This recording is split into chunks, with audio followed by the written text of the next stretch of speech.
Preciso usar esse mesmo? Não é essa sala. Eu falo suficientemente alto para não precisar desse troço. Agora, ele fez uma coisa errada. Ele disse para eu ficar à vontade. Isso é um perigo. Porque já que é para eu estar à vontade, vamos começar daqui. Prazer, eu sou o Paulo, tudo bom? Prazer, tudo bom? E quem é você? Meu nome é Maria Lúcia, mas pode me chamar de Lúcia. E por que você está aqui? Eu preciso conhecer vocês, gente. Eu não sei falar com vocês se eu não souber quem são vocês. Eu sou da escola José Eduardo Mendonça, que sou professora e eu estou aqui representando a nossa escola e tudo bem, expectativa. E essa é sua filha? Essa é minha Prazer, filha. eu sou o Paulo. Tomou você? Já? Tomou mesmo? Tá animado? Tudo bem? Tá animado agora? Tá animado agora? Tá animado. É, você já ouviu falar do senhor? Eu sou o Paulo. E você? Você já viu quantas vezes? Ali. Eu trabalho na escola de escola. Ah, que o senhor conhece, né? O senhor tudo joia com o senhor? Beleza. Tá bom. Você também conhece? Tudo bom? Beleza. Mas você trabalha com o quê? Exatamente. Na Flávia. Sou fundamental. Eu sabia que você ia responder esse I. Eu queria esse I porque eu vou usar esse I depois, tá certo? Porque na verdade, todo mundo tem um monte de ação, né? Na área mental, todo mundo tem que carregar um monte de negócio. Então, eu sou técnico mental que você faz, né? Como professor também, né? Então vamos começar. E você? Eu sou Letícia, trabalho no CIMEI, representando o Ah, CIMEI. que bom, né? Nós estamos cheios de professor, fica mais fácil. E você? Dália, professora também, trabalho na Secretaria Municipal de Educação. Agora você já viu aqui. Já mesmo. Eu já vi você por aqui. Eu chamo todo mundo de flor, mas com ela você é secretária, né? Pessoal, nós já nos apresentamos, mas a senhora também é professora. Não, Então, o que é a senhora? eu sou Antônia, eu trabalho na Secretaria de Cultura, trabalho com idosos e com as mulheres. Eu faço mulheres, estou no trabalho social. Vai ser bacana. Quer dizer, o que será que vai ameaçar a distinção, né? E aí? Eu estou representando a escola Alexandrina, região do Longo e aqui estamos. Eu vou falar de espécie ameaçar a distinção, né? Então vai ter uma coisa interessante da gente. Para onde que a gente vai discutir isso? Tudo bem? E você? Trabalho com Com o quê? Não é verdade? Com o quê? Você dá certo. Ah, essa eu também conheço. Tudo bom, Flor? Você também? Ih, mas os quatro I, né? Porque Na verdade é I e mais 5 I, mais 5 basta. Tudo bom, gente? Os voluntários. Tudo bom, gente? Então, o negócio é o seguinte. Eu vou falar sobre essa espécie passada de distinção. E eu tenho uma história meio estranha, porque é o seguinte. Eu sou mineiro de Belzonte, torcedor do Clube Atlético Mineiro, é difícil. E eu fui estudar ecologia achando que eu iria ajudar a melhorar o mundo. Então, não é fácil, né? Não é exatamente simples esse tipo de coisa. Só que eu tenho um negócio, como eu tenho uma certa facilidade com uma coisa estranha, chamada matemática, vai achar que um biólogo é um cara que gosta de matemática, né? Mas eu gosto de matemática, eu estou tudo errado. E aí, aos poucos eu fui começando a me interessar pela conservação da biodiversidade. E hoje, eu sou especialista de um grupo de insetos. Agora vamos ver. Jacina. Alguém já ouviu falar isso? Não? Cavalinho de judeu. Lava-bunda. Ah, ficou mais fácil. Então, eu sou especialista em libélula. E eu sou coordenador da lista de espécies ameaçadas de extinção de libélula no Brasil hoje. Então, em parte por essa experiência com a lista de espécies, e com o tempo eu fui me interessando cada vez mais sobre a conservação da biodiversidade e as estratégias para isso. Então, eu vou tentar falar com vocês, e aí eu estou falando muito com o olhar da escola, de coisas que são importantes a gente levar na escola também, eu acho que isso é uma coisa muito interessante, sobre a extinção, sobre as ameaças de extinção, sobre o significado disso de forma ampla. Por outro lado, eu também estou com o olhar na fauna, o papel que a fauna tem sobre esse tipo de problema. Tá? Mas assim, eu originalmente não trabalhava com conservação, trabalhava com coisas muito estranhas, muito diferentes disso, mas eu fui me apaixonando pelo problema, pela dificuldade e me preocupando com isso, com como é difícil tratar esse tema. Né? Eu vou tentar mostrar um pouco isso para vocês. O que eu vou tentar fazer? Eu vou querer conversar sobre algumas perguntas gerais que eu me faria se eu fosse um aluno de escola querendo entender algumas coisas, tá? Então eu pensei, o que é extinção? O que faz uma espécie ser extinta? Existem espécies mais vulneráveis à extinção? Como se faz a lista de espécies ameaçadas? Por que a gente faz essas listas? Então eu vou tentar tratar cada uma dessas perguntas mostrando algumas coisas que eu acho interessantes para a gente. Então, o que é extinção? Então, quando a gente fala de extinção, eu vou olhar no dicionário, vou pensar em extermínio, mas uma coisa que também já aparece no dicionário é desaparecimento completo de uma espécie animal ou vegetal. Uma das coisas mais legais do mundo é que tem muito mais coisa no mundo do que animal e vegetal, tá? Porque tem um monte de coisa, fungo, não é nem animal nem vegetal, que pode ser extinto também. Então, assim, tem um monte de coisa, o mundo é muito complicado, né? Tem muita coisa acontecendo. Mas o desaparecimento completo de uma espécie é normalmente pensado como extinção. Aí tem essa ideia de aniquilamento, destruição definitiva, absoluta de algo ou alguém. Mas a extinção, para nós aqui, ela tem um pouco mais sutileza para a gente pensar. Sabe por quê? Quando eu olho essas belezas naturais, eu também podia pensar isso do ponto de vista cultural. Porque já pensou a extinção de uma língua? A extinção de uma atividade cultural como o fogaréu em Goiás? Ou a extinção de uma característica qualquer dessas que fazem parte da nossa cultura, da nossa história? Então, quando a gente fala de biodiversidade hoje, a gente quer explorar a ideia de que não é só biodiversidade biológica, mas tem biodiversidade cultural. A gente pede povos indígenas, línguas indígenas, nós temos um monte de coisa. E é legal tratar tudo isso, porque ajuda a entender como, no fundo, é o seguinte: existem coisas na nossa vida que surgiram há muito tempo, que têm uma história e que de alguma maneira desaparecem. As espécies biológicas também são assim. Elas surgiram há muito tempo, elas têm uma história e alguma coisa faz elas desaparecer. Uma língua indígena não é diferente disso, uma tradição cultural também pode ser. Então, uma das coisas essenciais é alargar nossa visão e pensar nas espécies biológicas, mas pensar em tudo isso a mais que pode estar interagindo ou relacionado. Por outro lado, do ponto de vista do que nós acontecemos, tem uma outra coisa importante quando discutimos questões ambientais. Quase sempre, nós quando pensamos em extinção, muitas das coisas, a gente pensa coisas muito amplas. A espécie desaparece do planeta. Sabe qual é o risco de eu pensar um problema muito amplo? Isso vai acontecer na palestra da Carol quando a gente pensa em mudanças climáticas. Poxa, é uma coisa tão grande que parece estar longe das minhas mãos, está longe do que eu posso agir. É muito mais legal se nós pensarmos também de uma forma mais próxima. É toda? Tudo bom? Tudo bom? Então, a gente está falando muitas vezes de extinção e aquela definição tem a ver com essa extinção total, a extinção, a perda total dessa espécie, o planeta. E aí nunca mais vai acontecer. Florzinha, como é que é o seu nome? Júlio, você conhece alguma espécie que já foi extinta?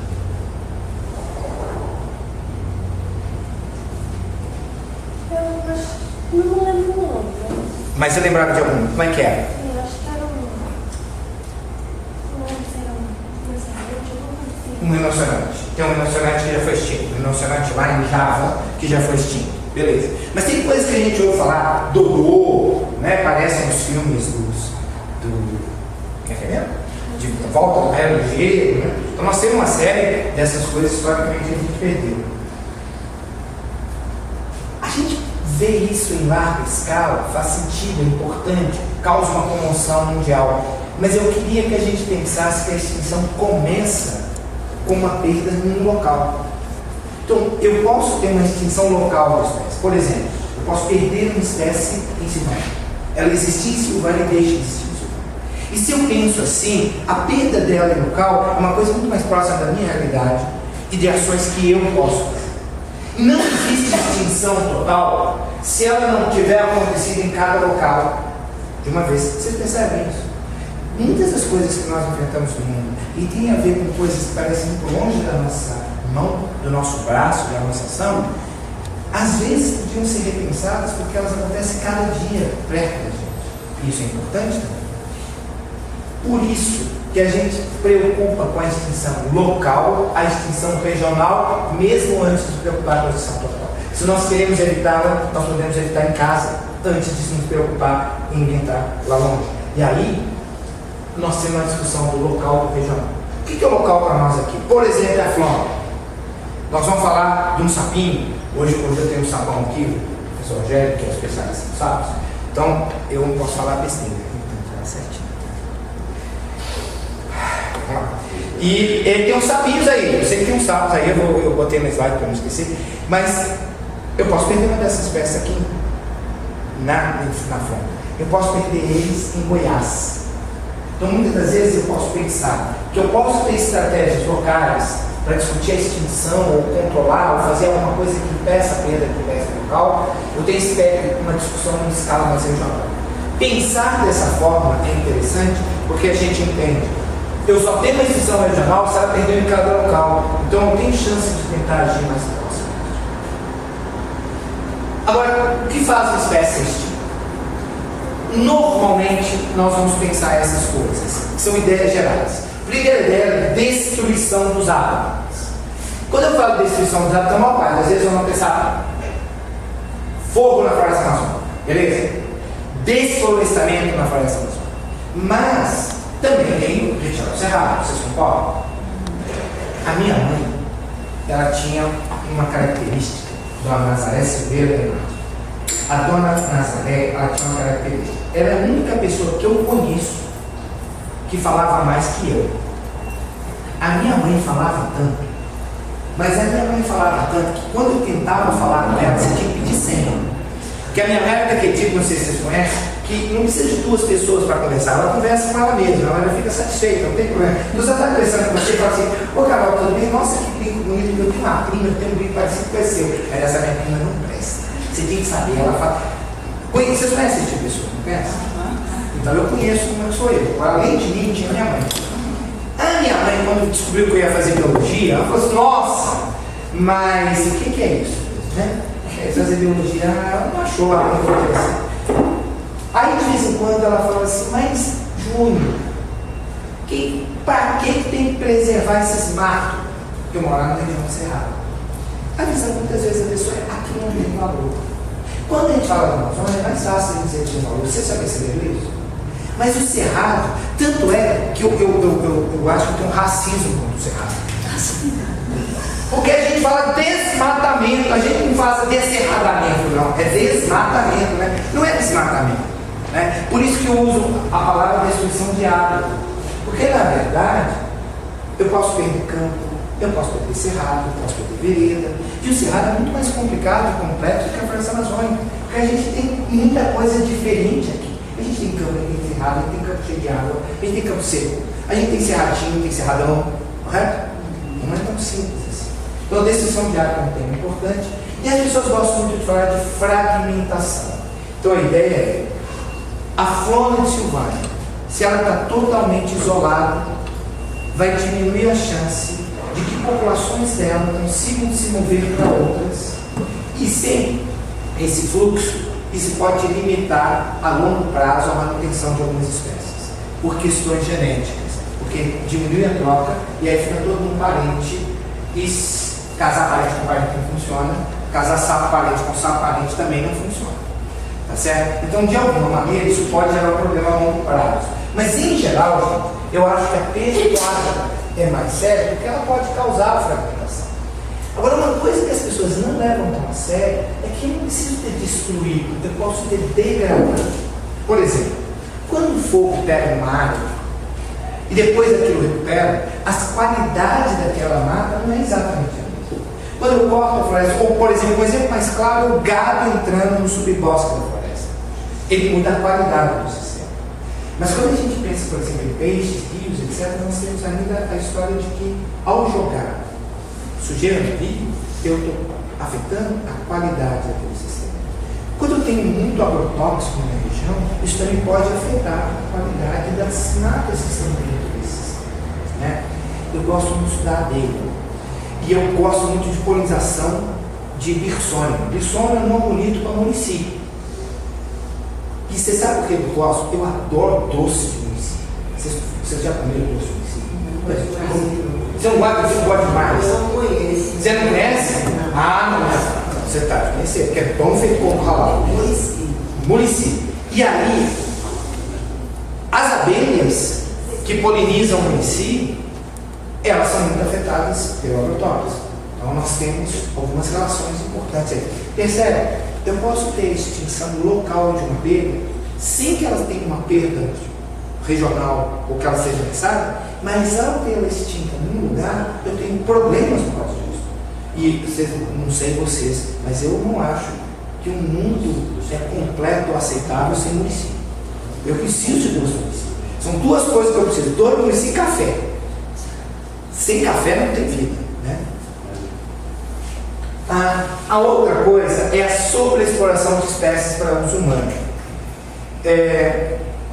Uma das coisas, meu orientador trabalhava com pesca na Amazônia, né? Então, pesca e uso de peixe é uma coisa que precisa ser muito bem pensada, porque existem espécies de peixe que foram tão usadas que elas se tornaram raras e podem ser perdidas. Mas existem árvores também, que hoje já estão nessa situação. E uma coisa que chama muita atenção é a questão da introdução de espécies exóticas. Você tem algum problema de alguma espécie exótica que apareceu aqui, além de paulista? Além de paulista, outro tipo de espécie exótica aqui? Praga comum. Nem paulista, é torcedor do Corinthians e do Flamengo, né? Mas, vamos lá, que tipo de praga que vocês têm exótica? Qual? O baga africano é o cão chupando manga dele. E aí você não vai ter muito isso. O que mais? O javali. São duas coisas que chamam muita atenção. Agora tem muita planta invasora que pode causar problemas. Quer dizer, branqueária não pode controle. Capicultura é difícil de controlar em alguns aspectos. O lugar onde nasce capicultura quase nada nasce baixo. Você tem uma certa dificuldade. Então tem muito desse tipo de problema. Um dos problemas da introdução de espécie exótica é que é aquela história, que nem flamenguista, depois que chega, não dá para ficar nem poder de reza. Não é fácil. E agora ganhando do jeito que eles estão ganhando, agora não é de jeito. Né? Mas não é incomum que nós não tenhamos estratégias efetivas para tirar uma espécie exótica depois que ela está. É muito difícil. Então precisamos de prevenir. E ela é uma causa importante de extinção. Por exemplo, a aves melífera é uma espécie invasora, a abelha de mel. Muitas das espécies nativas diminuem por causa da presença da ave, dessa abelha normalmente que a gente conhece. E uma coisa que cada vez aumenta é o aumento da ocorrência de doenças. Por exemplo, no Parque do Iguaçu, a presença de gatos das pessoas aumentou a incidência de doenças de felinos sendo transmitidas para as onças. E aí eu tenho problemas com as onças ficarem doentes por causa disso. Né? Doença de bicho é um negócio estranho. Tem uma cachorra chamada Mary Poppins. Ela fica lá bem longe. Eu não gosto muito de bicho. Né? Então, como eu não gosto muito de bicho, eu tenho uma cachorra, ela fica lá em Teixeiras, Minas Gerais. É uma distância de 2.000 quilômetros. Aí eu consigo ter uma relação fofa, uma distância saudável. E a Mary Poppins, ela teve gravidez psicológica. Ela começou a atacar, começou a lactar, mas ela não tem muito. E como é que ela arrumou um jeito de fazer isso? Mas isso acontece. Animais têm coisas que são complicadas. Né? Então,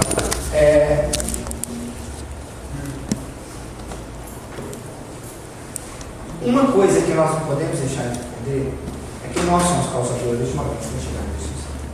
E quando eu falo nós estamos falando do nosso modo de vida. Né? E aí, gente, entenda uma coisa. Eu sou uma pessoa normal, ou seja, faço um monte de coisa errada. E gostaria de fazer coisas certas.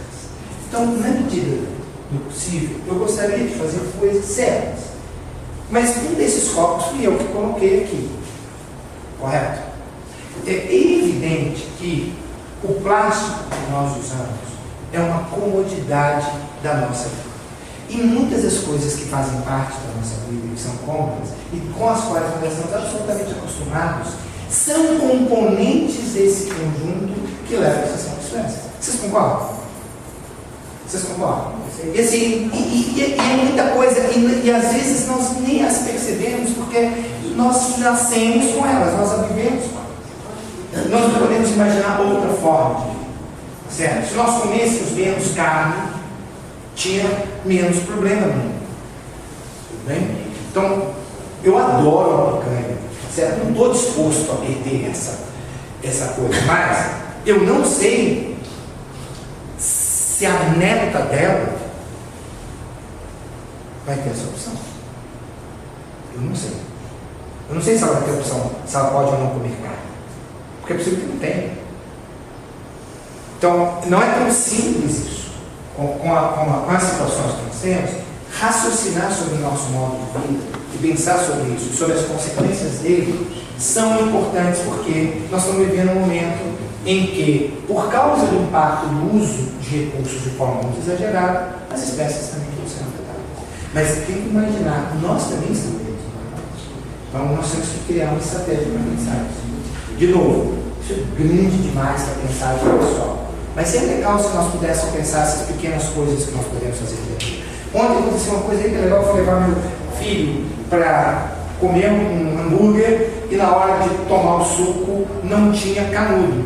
E eu fui pegar, olha como é que as coisas são, eu fui caçar o canudo. Aí ela olhou para mim com a cara mais, não, é proibido canudo. Existe uma lei e não pode ter canudo. Eu não desculpa a falta de educação. Claro, qual é a dificuldade de abrir o negócio e beber? Eu bebo água em casa no copo, eu não posso beber, né? Então assim, tem coisas como essa, são pequenas, mas elas afetam a longo prazo, porque a quantidade de tartaruga que desaparece com o canudo, não, porque não pode, mas é provavelmente como era o coisa, eles não queriam, eles vão economizar o dinheiro. Quando eu fui, era pequena, os copos de festa que descartavam era de papelão. Isso. Né? E a comida é muito mais fácil do que o agora, o plástico aqui, o problema dele não é o plástico só que tem o plástico, mas que para produzir esse plástico eu gastei uma quantidade de água e de energia muito grande. Então não é isso, é uma rede, isso é uma questão. E entendo, eu estou conversando com vocês como converso com meu filho em casa, né? Eu não necessariamente consigo executar todas essas coisas. Por exemplo, a Carol é mais séria, faz as coisas direitinho. Mas a gente pode cada vez mais raciocinar e nas escolas, por exemplo, e criar estratégias para isso. Eu estou reduzindo. Puxa, mas eu vou conseguir.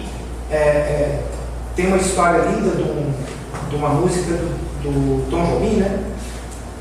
Que ele explica que está tendo fogo na floresta e o beija-flor está carregando água e jogando a aguinha. E aí o cara vem e fala, o outro bicho fala, mas você acha que você vai conseguir apagar o fogo carregando a aguinha no bico? Eu falei, não, mas eu estou fazendo a minha parte. E eu acho que é legal essa ideia de poder fazer a minha parte. Também é uma coisa educativa, pensando nas nossas escolas. Bom, todas essas causas são importantes, mas é possível que algumas são mais importantes que as outras. Esse é um levantamento um pouquinho antigo, mas o desenho ainda funciona razoavelmente bem. Isso é de 2013. Se você for pensar nas espécies que estão ameaçadas de extinção hoje, ou que foram extintas, as causas de extinção, mais de 50% são a perda do ar. E por que nós perdemos o ar? Porque nós usamos essa terra para atividades produtivas.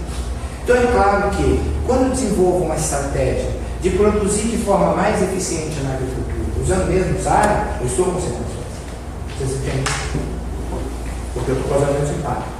Se eu consigo desenvolver e mostrar que processos de agroecologia conseguem ser eficientes em produzir alimento com menos uso de agrotóxicos, eu estou conseguindo isso. Eu estou gerando isso. Então, o agricultor é um parceiro fantástico para isso. E isso é uma das coisas para pensar. Mas a tecnologia tem que ajudar o agricultor a poder ter condições para poder funcionar. Mas a perda de água tem a ver com isso. E não só isso. Mineração, Hoje, um dos problemas mais sérios é desmatamento em larga escala em muitas áreas. Mas introdução de espécies exóticas é um tema bem mais sério do que parece. Ele tem um impacto muito grande. A caça e coleta de animais e tem outras causas. Uma coisa que vocês, que nós todos às vezes não temos uma noção, é que como um gatinho lindo doméstico pode ser destruidor. Gatos em ilhas foram capazes de dizimar e levar à extinção total a espécies de aves. Não é incomum que aves que evoluíram em ilhas não voem, ou voem pouco, por uma série de razões. E os gatos introduzidos nesse sistema, nada de ação. Em gatos e animais em unidades de conservação, por exemplo, em alguns parques em Brasília, tem matilhas de cachorro que fugiram da cidade de Brasília e que formam matilhas agressivas, atacam pessoas e animais. Imagina uma matilha de cachorro, sabe? Um chihuahua, um doberman, um pastor alemão. Esses cachorros fugiram, se juntaram, mas eles já estão reproduzindo e viraram ferradas. E eles causam um impacto gravíssimo para a biodiversidade. Um gatinho pode ser mais perigoso do que parece. Agora, tem muitas outras causas que são importantes localmente.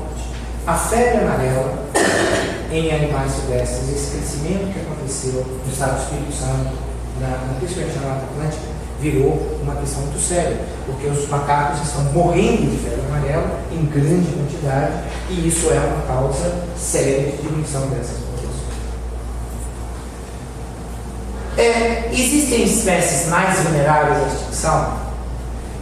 Esse macaquinho, ele acontece em duas cidades da Amazônia, basicamente.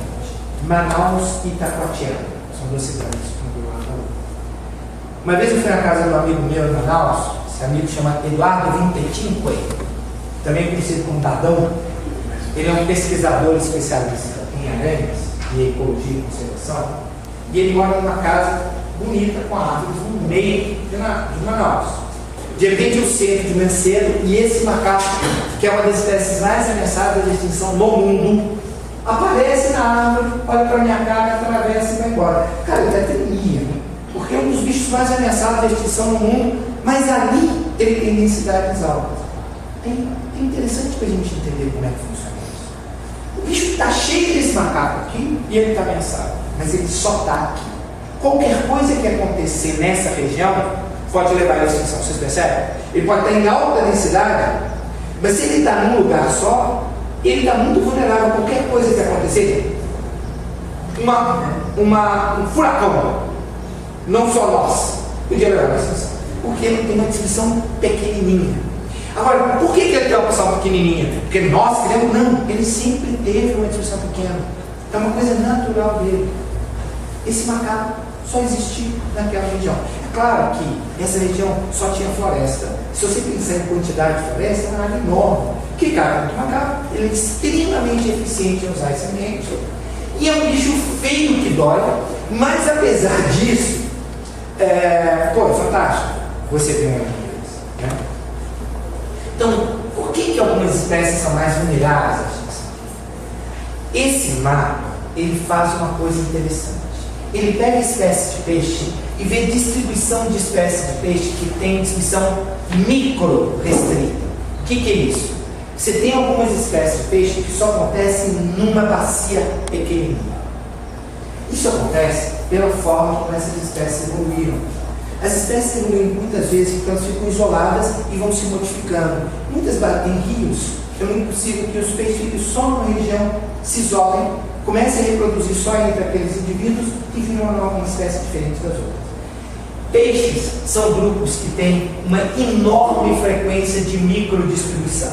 Um bicho que só está numa dessas regiões. Então, isso faz. É claro que, se você colocar uma hidrelétrica aqui, você vai levar à extinção da espécie dessas. E isso é uma das coisas importantes para você pensar.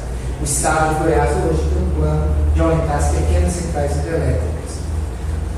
Eu não vejo problema de ter um plano de aumentar, mas para isso eu tenho que estudar e ver e escolher com mais cuidado aonde colocar elas para evitar que eu perca espécies desse tipo.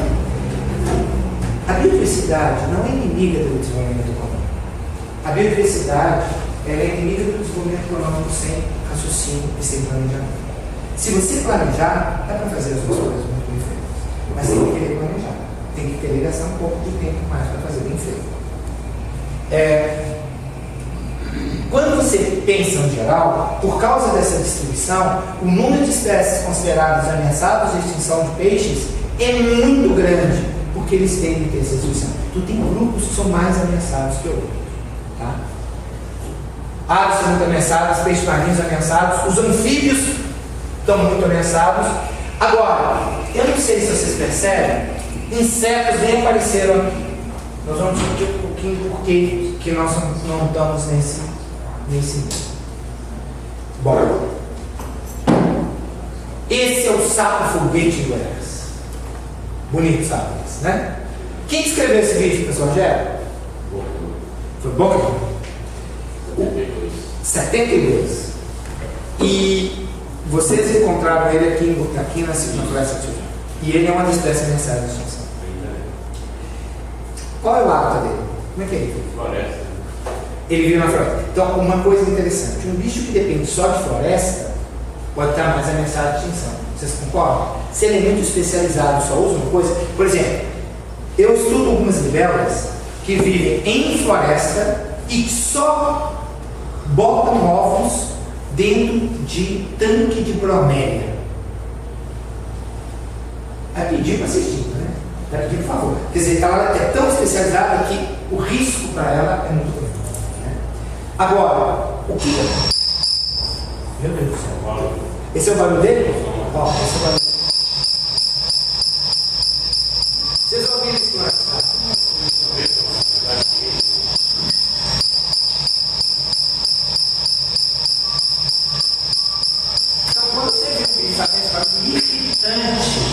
Você já sabe que é o bicho do pessoal Rogério. Agora é esse aqui.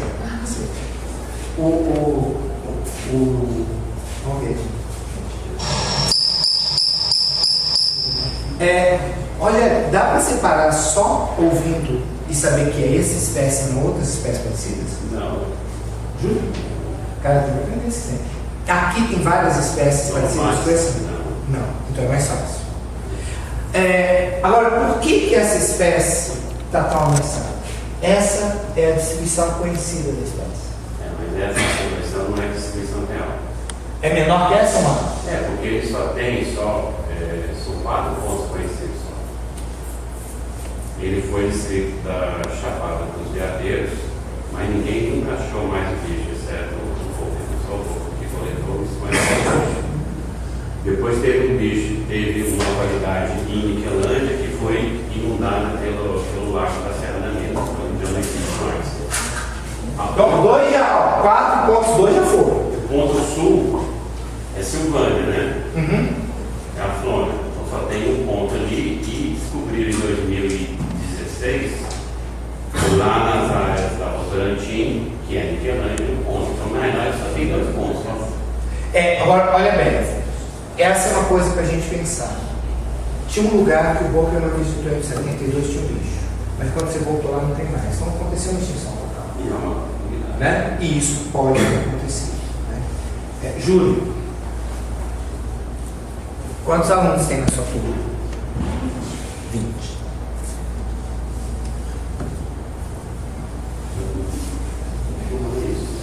Estou torcendo para que os 20 alunos da sua turma, pelo menos um, se não 2, virar biólogo e sair no meio dos piquis do Goiás caçando bicho. Porque, na verdade, a gente não sabe muita coisa. Vocês percebem isso?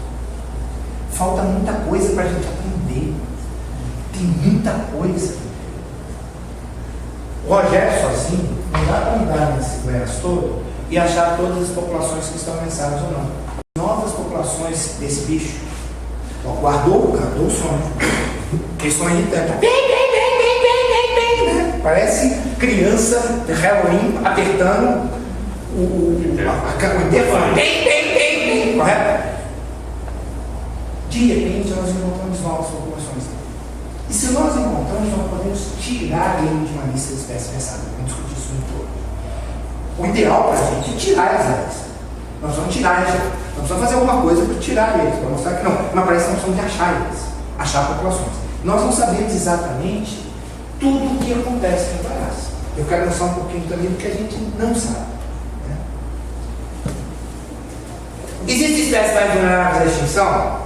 Então, esses são bichos grávidos, bichos mais próximos da nossa realidade, bichos que vocês criam. Eu acho o gato um bicho asqueroso, para ser bem honesto, mas esse daqui está com uma cara de bravo. Né? Claro, para proteger a prole. Quantos filhotinhos tem uma gata? Maria, né? Mas pode dar 5, 6, né? E um coelhinho da Índia, esses bichinhos assim, porquinho da Índia. Dá muito filhote, não dá? Esse cara fez cara que já criou um pouquinho da Índia. Ele fez cria. Aí é o seguinte, tá beleza. Olha bem a quantidade de filhote que essa cachorra teve. Olha, muitos desses bichos que nós conhecemos, muitos desses animais de pequeno tamanho corporal, tem muitos filhotes. Mas quando eu vejo elefante, quando eu vejo bichos, eles têm um filhote e um tempo de gestação não. Então, uma coisa que faz com que eles sejam vulneráveis é produzir poucos filhotes. Bichos grandes tendem a produzir poucos filhotes. E ter tempo de gestação longo demora mais. Isso quer dizer que quando um indivíduo morre, o peso dele para a população é muito grande e o aumento da chance de extinção. Quando eu pego qualquer desses bichos de tamanho corporal menor, produz um monte de filhotes, as chances de 2 ou 3 morrer, levarem um impacto na população é muito pequena. Mas esses bichos grandes, esse gráfico tem 2, você que eu não contei. A minha tese de doutorado foi sobre essas coisas. Minha tese de doutorado é engraçada, que chama Considerações sobre um mamífero esférico. É que eu quis fazer uma piada. Lá eu contei uma piadinha na tese.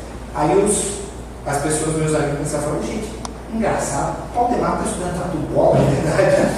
Mas tudo bem, a ideia era essa. A ideia é que bichos pequenos têm mais filhotes, bichos grandes têm poucos filhotes. Isso aqui está peso, tá? Ratinho vai produzir, pode chegar até a produzir 10 filhotes. Um elefante vai produzir um filhote. E isso é uma das causas intrínsecas. Então, não tem só causas extrínsecas, só causas do mundo, do nosso uso que fazem. Existem espécies que são mais vulneráveis porque elas têm características que fazem isso. Elas são muito especialistas, produzem poucos filhotes, então elas são mais fáceis de. Então eu preciso pensar nelas e criar estratégias para conservar. Morcegos são particularmente problemáticos porque, apesar de morcegos são rápidos com asa, apesar de morcego ser pequeno, o morcego tem poucos filhotes, muito poucos filhotes, porque não dá para voar e alimentar ao mesmo tempo. Quer dizer, você precisa ter um cuidado com o filhote diferente. Tanto é que o morcego costuma cuidar da prole em grupo, todo mundo cuidando junto. Não dá para cuidar assim. Por isso, o número de filhotes que eles produzem e eles ficam mais vulneráveis. Como se fazem as listas? Bom, existe uma associação internacional chamada IUCN, que ela tem regras para como que eu faço uma lista. Esses caras estudaram, discutiram, fizeram mil simpósios e o ICMBio no Brasil executa isso. Ele executa a forma da IUCN um pouquinho melhor do que a IUCN. Uma das coisas que nós precisamos aprender é valorizar coisas de alta qualidade que nós temos no Brasil, como o ICMBio, como o INPE. Esses grupos fazem coisas muito de alta qualidade, coisas que o mundo inteiro olha e valoriza porque vê que é muito bem feito. O ICMBio consegue fazer análises de lista de espécies com um número absurdo de espécies, com uma qualidade muito bem feita, usando essas regras de valor internacional, mas melhoradas. Talvez porque acho que a gente sabe conversar melhor. Nós brasileiros somos os mais capazes de conversar e discutir, e nas workshops as pessoas tentam conversar, todo mundo está querendo fazer funcionar, por isso que elas funcionam muito bem. E A forma de analisar isso, o que eu quero entender primeiro é essa estrutura geral. É muito importante para a gente entender como é que funciona. Existem as espécies. E aí a primeira coisa para pensar é que algumas espécies a gente não consegue avaliar e algumas espécies a gente consegue juntar e fazer uma análise.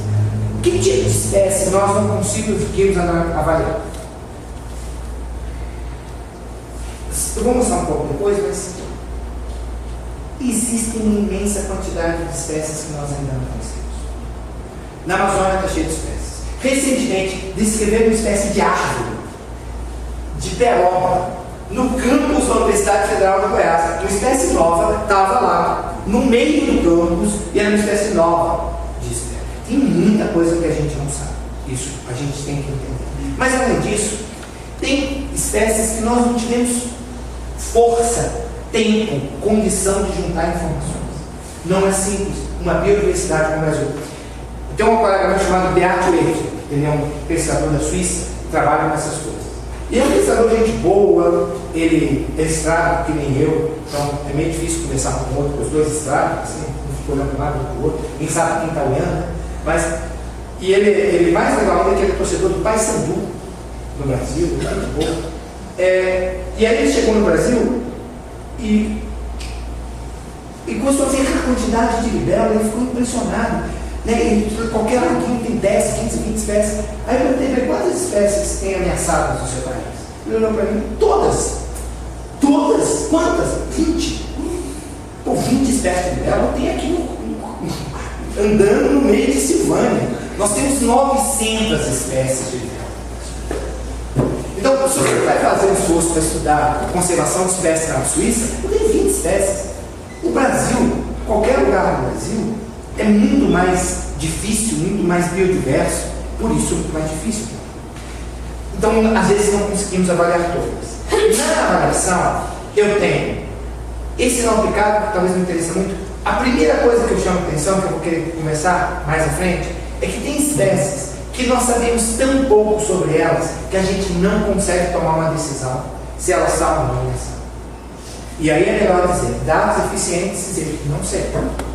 Aí eu tenho, menos preocupante, MC. O que é isso? Essa espécie não está ameaçada, está legal, barata, rato, flamenguista, corintiano, beleza? Isso ele vai ser extinto, tá certo? Não vai acabar, ainda vai ter, beleza? Quase ameaçada, olha, ela não está ainda ameaçada. Mas se as coisas continuarem assim no futuro, isso pode acontecer, então eu preciso estar atento a isso. Aqui são as ameaçadas. Então eu tenho vulnerável, em perigo, criticamente em perigo. Então, são níveis diferentes para a gente valorizar o que está acontecendo. Então, eu estou fazendo um ranking. E é claro que eu tenho regionalmente extinta, então ela já foi perdida no Brasil, mas ainda tem na Argentina. Beleza. Eu tenho extinta na natureza. Eu tenho a arara que está extinta na natureza, mas a gente está criando ela em zoológico para a gente ver se a gente consegue recuperar. Mas a natureza já desapareceu. E tem totalmente extinto. Beleza? Esse sistema é usado no mundo todo e é usado no Brasil. Só essas três em vermelho que são consideradas categorias de ameaça, mas essa amarela é muito importante, porque é nelas que nós precisamos olhar para evitar que elas entrem aqui no futuro. E essas dados deficientes, porque é aquelas que nós precisamos estudar mais e saber. O que é que eu pego de informação fundamental para poder dizer se uma espécie está ameaçada? Do jeito que eu conversei antes, o tamanho da área de distribuição da espécie é muito importante. Espécies com distribuição muito grande, elas são mais ameaçadas de extinção do que espécies de distribuição restrita. Espécies de distribuição restrita estão mais ameaçadas de extinção do que espécies de distribuição ampla. Claro. Né? O tamanho das populações. Populações muito grandes vão ser difíceis de ser extintas. Impactos ambientais na distribuição. Aí é um ponto importante. Eu posso ter uma espécie que tem uma distribuição restrita, mas se naquele lugar não está tendo nenhum impacto, ela não entra na lista imediatamente. Vocês entendem? A lista não é um negócio para você sair tocando toda a espécie. Não. A lista de espécies é um negócio para você ser rigoroso. Você só vai colocar se tem um risco. Se não tem risco, ela pode ficar naquela cadeira de ó, ficar atento a ela, mas por enquanto não há problema. Né? A lista não pode ser alarmista. E nível de proteção. Por exemplo, quando eu tenho um bicho que está na flora de Silvânia e, portanto, ela está protegida, isso diminui o risco sobre ela. Então, o status dela em termos de ser ameaçada reduz. Faz sentido, né? Eu tenho ela em unidade de conservação, eu tenho certeza que ela está em unidade de conservação, isso garante um pouco mais de proteção e diminui o risco sobre a espécie, então ela pode sair da lista ou entrar numa categoria inferior. Lembrando que essas categorias são pesos, né? Quer dizer, vulnerável é menos perigoso que em perigo é menos perigoso que criticamente ameaçado. Então isso serve também para eu imaginar o seguinte, eu vou falar disso mais à frente, eu tenho que pensar uma coisa, a gente tem pouco dinheiro para fazer as coisas, então é razoável que se eu tiver dinheiro para poder investir em uma atividade, eu vou precisar de olhar o vermelho antes de olhar o verde, vocês concordam? Eu tenho que gastar o dinheiro de forma... Sim, querido? Eu estava me lembrando aqui, a libélula. Sim. Eu gosto muito da libélula, porque eu assisti um filme, o Mistério da Libélula. Não é legal aquele filme, adorei. E o que a libélula significa? A libélula, para os japoneses, por exemplo, os japoneses, a libélula ela tem uma ligação muito forte com a transformação, com o crescimento. Porque uma das coisas fantásticas da libélula é que se você for ver a larva da libélula dentro d'água, é um bichinho estranhíssimo, e que a larva de libélula vive dentro d'água. A larva de libélula, inclusive, ela dá danos nos tanques de piscicultura no cérebro, tem danos porque ela come os peixes. Aqui tem piscicultura, nessa região. Então, as aulas de são com vento. Eu trabalhei bastante com esse comportamento, mas ela muda completamente. Então, essa ideia da transformação muito forte para os japoneses. Eles adoram libélula. Você já tinha ouvido essa história também, né? Dessa. O que você tinha mais que ela significa? Ela significa regeneração. Não é? E é para esse filme diz assim, porque ele amava muito a esposa se vai. Então acompanhava ele muitas libélulas. E ele começou a ver que era uma coisa que veio de imortalidade, de transformação, de regeneração, muito lindo. E que a libélula azul. Eu sou apaixonada por libélula. No Japão, eles têm uma libélula assim chamada Aka-Tombo. Tombo é libélula, Aka é vermelho. Então, essa lógica da libélula como transformação, ela é ensinada nas escolas, tratada nas escolas como um exemplo de melhorar, de transformar para algo melhor. Aí eu vou contar a história. Eu estou falando que a gente não sabe nada, né? Eu tenho uma aluna chamada Miri, ela fez mestrado doutorado comigo. Um dia desse, ela foi no banheiro da Universidade Federal de Goiás. Está lá fazendo xixi tranquilo, a janela aberta, entrou uma libélula. Ela pegou a libélula, eu vou para lá, né? Voltou para a sala, foi olhar na boca. Aí ela chega para mim, uma pessoa muito educada, fala baixinho, é que nem eu. Ela chegou para mim e falou assim: professor, eu achei uma libélula. O bicho da Bolívia me resolve aparecer no banheiro da Universidade Federal de Goiás. Beleza. Eu fiquei quieto, ela foi olhar e saiu. Aí estou eu. Esse bicho só tem na Amazônia. O bicho chama tuberculose, não dá para ver direito, mas era um bicho que só tinha 2 pontos aqui, ó, Rondônia e no coisa. E de repente, ele entra dentro do laboratório de ecologia da Universidade Federal de Goiás. Tu não pensava o que isso quer dizer? Quer dizer que essa moça, sentada em Goiás, nesse lugarzinho, em Goiânia, pegou um bicho que até agora só tinha encontrado aqui. E não é que ela saiu para procurar o bicho. O bicho entrou no banheiro da universidade, onde era cá.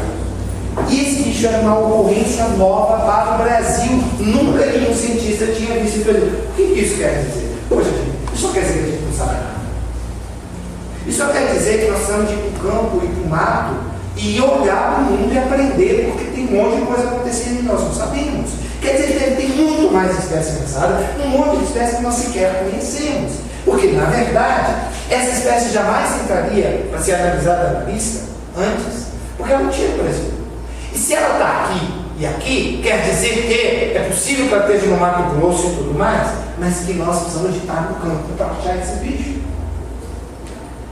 E isso acontece muito com as abelhas. Eu tenho um colega meu, eu não botei o slide, mas ele achou uma espécie de abelha que só acontece no Maranhão e no Pará, aqui no Goiás. E é uma espécie de abelha importante, uma espécie dessas abelhas grandes, lindas, verde, azul. O bicho é fantástico. Uma Euglossine. As Euglossine polinizam orquídeas. E só achou aqui. Aí, para entender, depois que ele achou, todo mundo começou a achar. E aí, uma espécie como essa, que podia ser considerada ameaçada, deixa de ser ameaçada. Porque nós começamos a encontrar ela mais. Faz sentido? Tem um filósofo que diz uma coisa importante. Os olhos só veem o que a inteligência pressupõe. Eu não vejo porque eu não estou preparado, interessado em ver, preocupado em ver. Então precisamos aprender a ver. Então esse é um caso clássico para mostrar que as espécies, nós precisamos de coletar mais para poder caracterizar melhor. Essas espécies na lista brasileira estão como data deficient, ou seja, deficiente em dados. Nós não temos dados suficientes para dizer se elas estavam ou não ameaçadas. E aí, isso tem a ver com esse tipo de informação. E aí tem um pouco isso. Isso é a soma de todos os registros usados hoje para a gente tomar decisão sobre como essa relação de poder. Todos os locais onde alguém coletou uma libélula, identificou essa libélula, levou para uma universidade ou está no museu de algum lugar. Quando você olha esse mapa, o que você vê?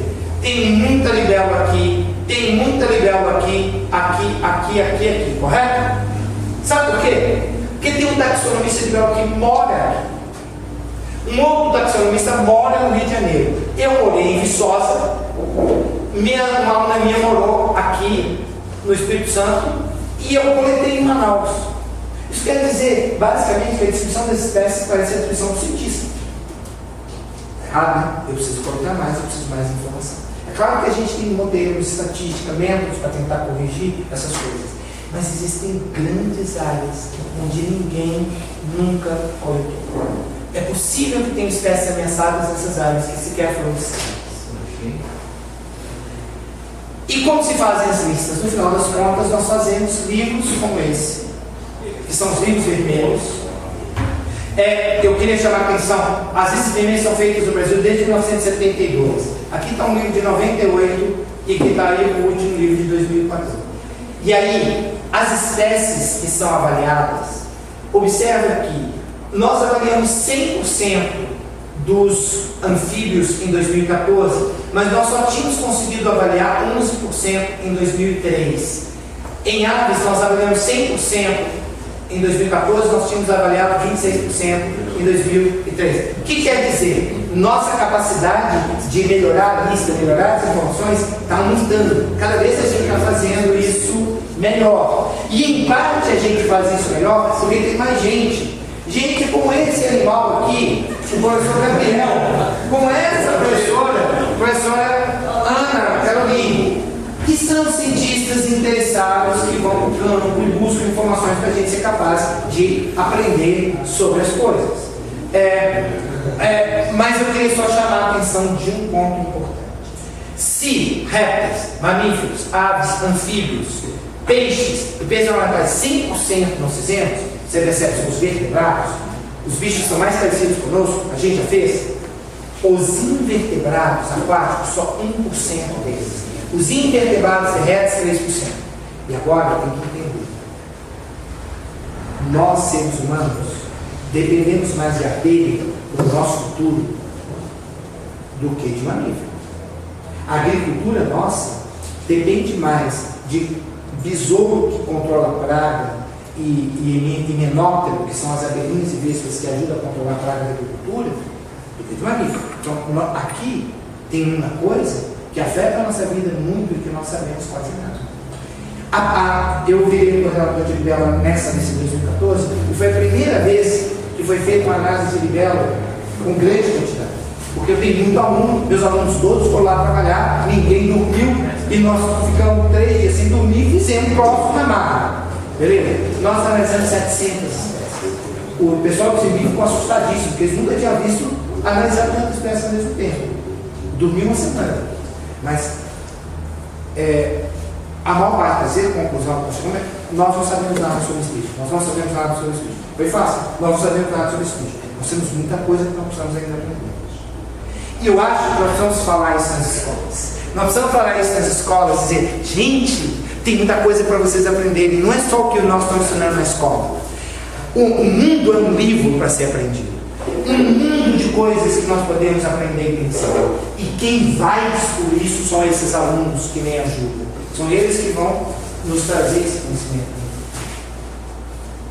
E o Gabriel também já não viu. Então, o MMA e o CNBio, eles analisaram 12.500. É isso. A gente não quer botar uma espécie, a gente quer tirar a espécie. Deixa eu contar outra história. Eu já falei para vocês que eu gosto muito de Muricy Bissônia. Então, tem uma planta chamada Birsônia subterrânea. Aí uma amiga minha chamada Marinês resolveu estudar ela. Ela fez um modelo. Sabe quantos indivíduos, quantos pontos, quanto nós sabíamos? Nós conhecíamos um. A espécie só tinha um ponto, num lugar. Ela pegou isso, fez um modelo matemático, um ponto, previu lugares, aí foi para o campo, achou 6. Aí pegou esses 6, fez um modelo melhor, achou 30. Aí depois da terceira vez que ela fez isso, ela tirou a espécie da lista. Ela não estava pensando. Ela tem vários locais. O problema dela é muito simples. Ela absorve subterrânea. Ela está dentro da terra. Solta uma folhinha para fora, mas ela está totalmente enterrada. Então nós não sabíamos achar ela. Nós temos que aprender a achar ela. Quando a gente aprendeu a achar, a gente conseguiu tirar ela. E eu acho que isso é uma coisa. O legal é isso, é tirar a lista, não é botar a lista.